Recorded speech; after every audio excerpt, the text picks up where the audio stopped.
just going forward, I think I want to talk a little bit about our like the three main characters.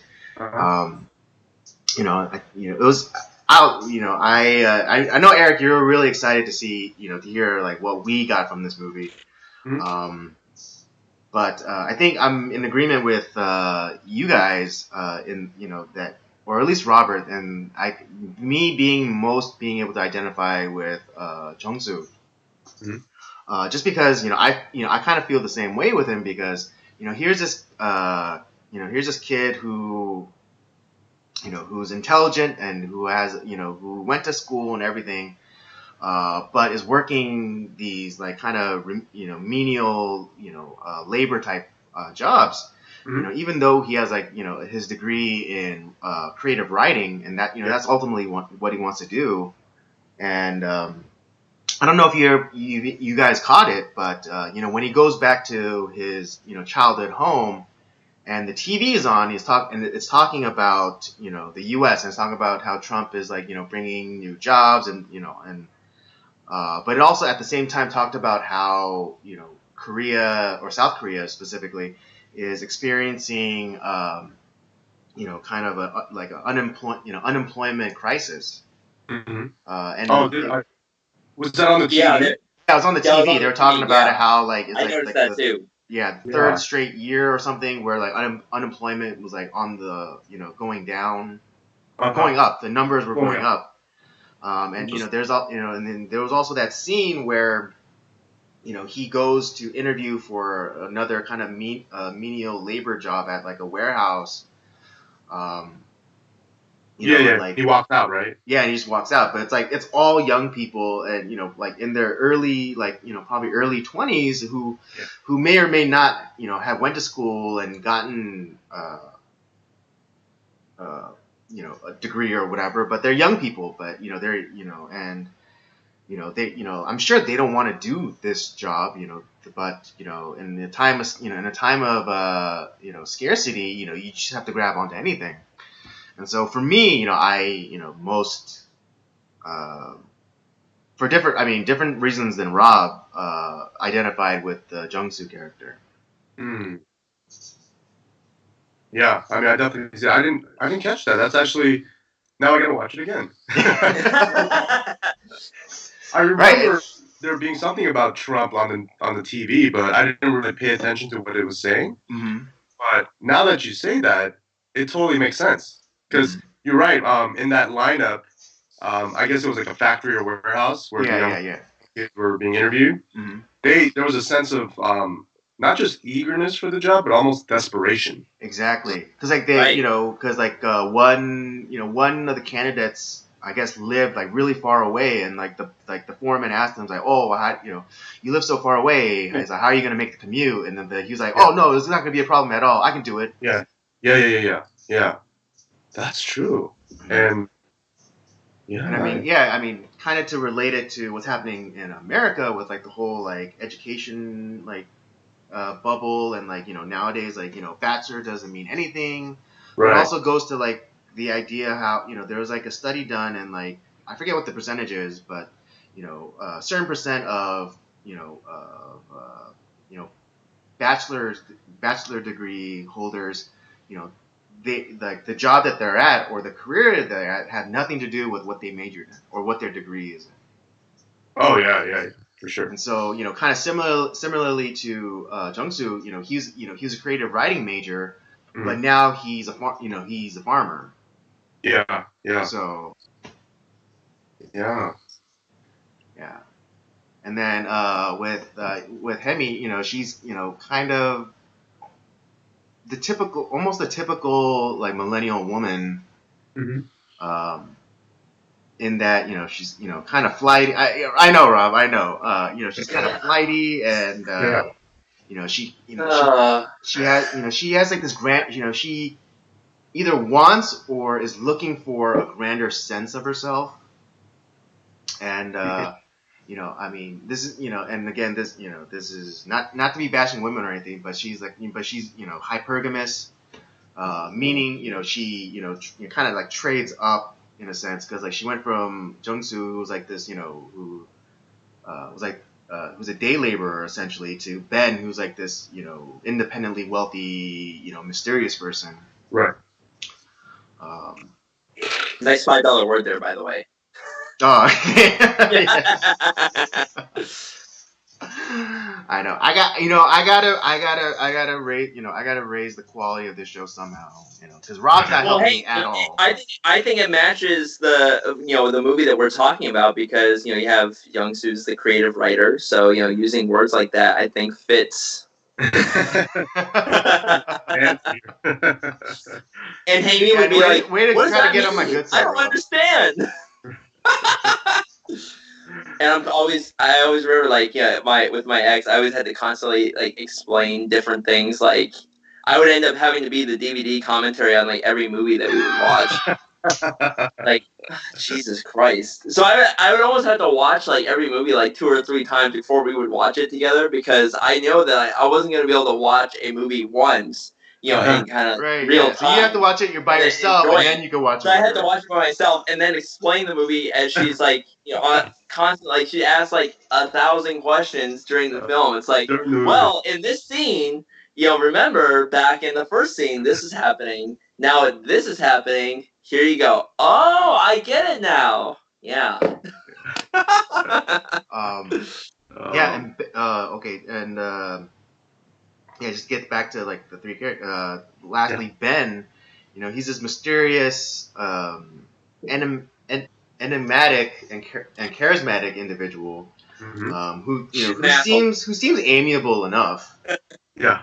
But just the way he talks, and like his total like disconnect from kind of normal human emotions, does tend to raise an eyebrow or two.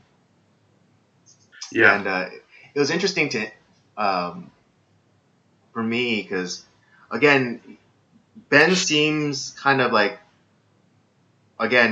typical millennial, in the sense that he kind of sees himself as his own god. It's particularly, and the reason I bring this up is like particularly in like the dialogue between that in the scene where they're back at his apartment, and he's making pasta, and he's talking about how like, oh, I like cooking because it's like almost like offering up a sacrifice to God, and like, and I get to eat, and I get to eat the sacrifice, kind of, or not kind of, but saying that he's his own god. Yeah. He's making a sacrifice to himself.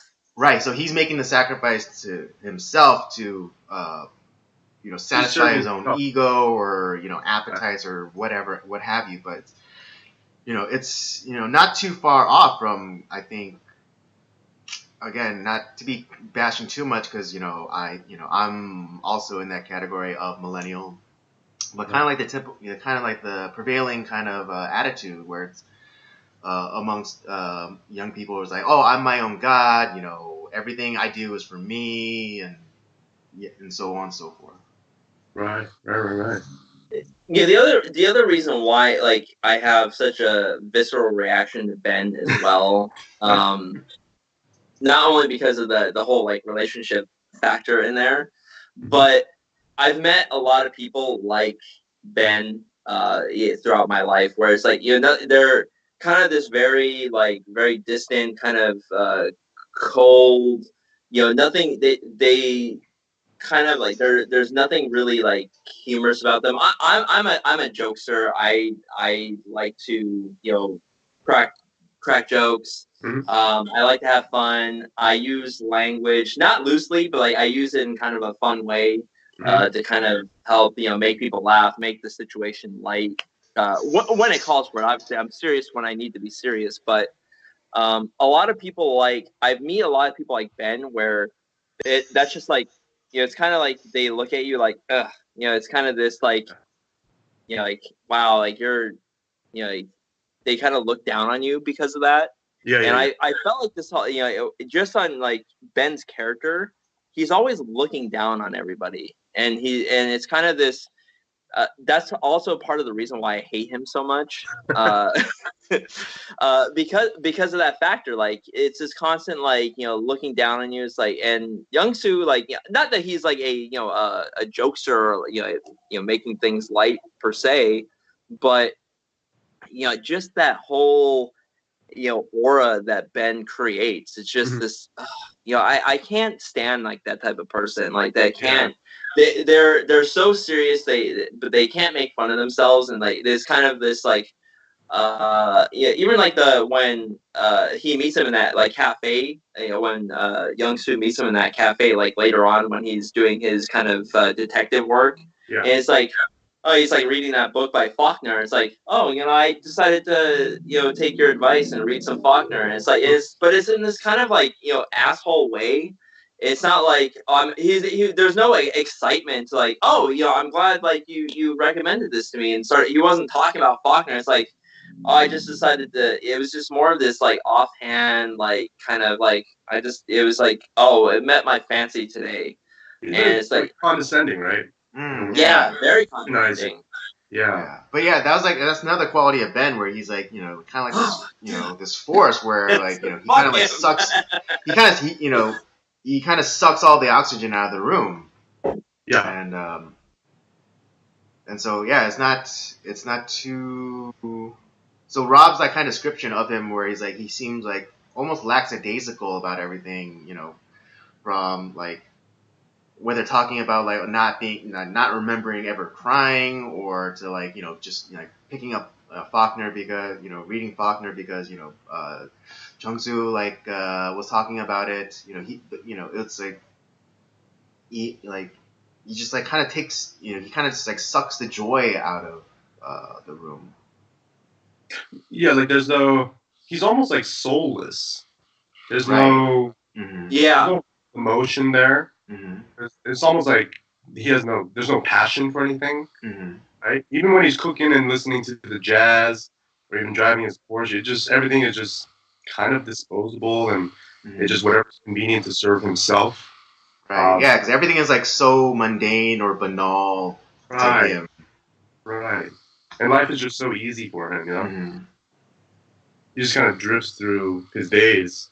Mm-hmm. He won't want to pick up a book and go to a cafe and just spend his day. That's what he's gonna do, Right. Because we never actually see him like doing work. Even if it was like office work, you don't see him like or if he's like the president of a company or something, you never see him like behind a desk, or as opposed to Jung-soo's character where we constantly see him work, and whether it's like shoveling manure, or in like the opening scene where he's like transporting like goods from like a storage unit to like the store, or even typing up that apology letter for his father, so he can then go around and like get people like in like the village that he lived in to like sign it.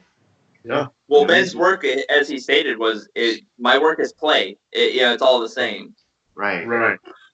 And it's kind of like the whole like Ben's character where he's nothing. There's no. It's just this very lackadaisical whatever. Like I'm gonna quote one of my favorite characters ever, Homer Simpson. It's like, I want it all. I want the dizzying highs, the terrifying lows, and the creamy middles. It's like that's what real characters. That's what real people want. Like they want the spectrum of emotion in life, and Ben is the antithesis of that. It's like, oh, you just want to punch him in the face. It's like just to get a reaction out of him.